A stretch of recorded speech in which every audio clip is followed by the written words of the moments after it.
Tiaki Mauri BioBlitz. It's basically a 3-day event where we try to just find out all the species that occur in the area. This is where Cook landed 250 years ago, and the point of coming back here for a BioBlitz is look at what's here now and what's changed over that time frame. Oh wow, is this what you found? So this is the New Zealand program? The goal of it is really around community engagement, whether it's schools. We've had schools a couple of days earlier, and now we've got the community day, and we've got people coming in to just get to know more about their local environment. They can learn about what species they have in the area, and they've got experts on different ranges of wildlife and plants. Whether they're botanists, mycologists who look at fungi, fish people like me, or seaweed specialists, and they just go around documenting what they're finding, and occasionally we'll bring a few things back to show people what's around. I was absolutely gushing with enthusiasm. Yay, excellent. We have some experts come here to help us show the world what taonga we have here and actually record it. I've talked to some and they've told me plants that do grow here, that they know grow here and we haven't seen. So they're adding to our information base. They can hold their breath for over a minute. Oh yeah, look, you just ate a small fish. We've seen banded rail and also fernbird, New Zealand fernbird, and that's really exciting. New Zealand dotterel and variable oyster catchers on the beaches, so they're one of our endangered shorebird species. We've detected 25 different bird species so far, so that's a really good number for birds. It's been such a long, hot and dry summer, and for the insects that I'm looking for, they need a bit of moisture. I put out what we call yellow pan traps. This is just a flash name for little yellow plastic barbecue pudding bowls. Yellow is great for attracting a lot of insects, so that's why they're yellow, and they fly in, land on the water, and the detergent's there just to make them sink. Big black field cricket is a parasite of cricket eggs. Right, in it goes. And then a day later I come along, just pour the contents into a fine little net and take them back to the lab. So there you go, insect soup. We've had around 200 students come through from schools across the area. They went around with different scientists who are experts in their field, and they caught bugs or they looked at different plants and caught different things from the sea.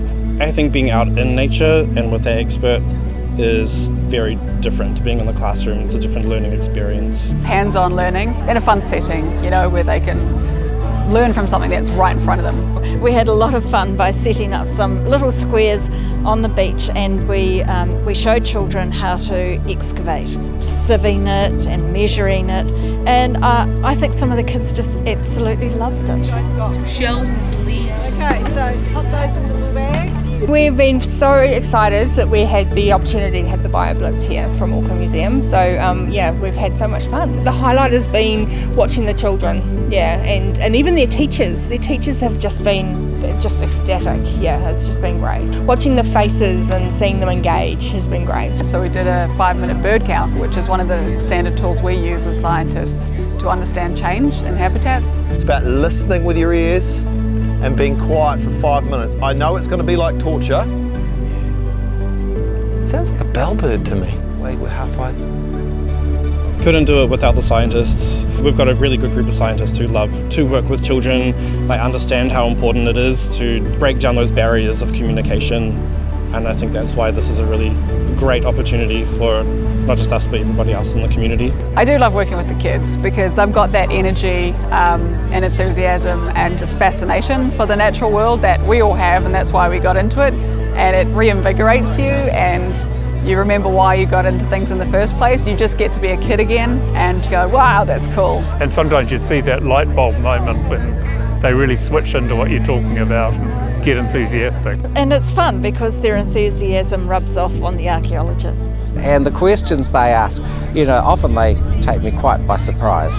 The depth of their knowledge is amazing. This is not the spider who makes the big web. It's a different one. I really love doing this, it's one of those things that you realise how much kids know, but also how much they're really willing to learn, and I think that's where the real magic happens. So we're creating mini scientists. those relationships that we've made in this last, well, it's been a year in the making really, but in the last few days the relationships have been awesome, so we can now go and build on those. You know, we can bang on about how we have to save the planet and the biodiversity is dying and we need to describe all the species and we must do monographs and scientific work. But I think this engagement with people, you've got to get people's hearts as well as their minds convinced. In fact, probably the battles are more won or lost on their hearts rather than the minds. So it is really important talking to people about this.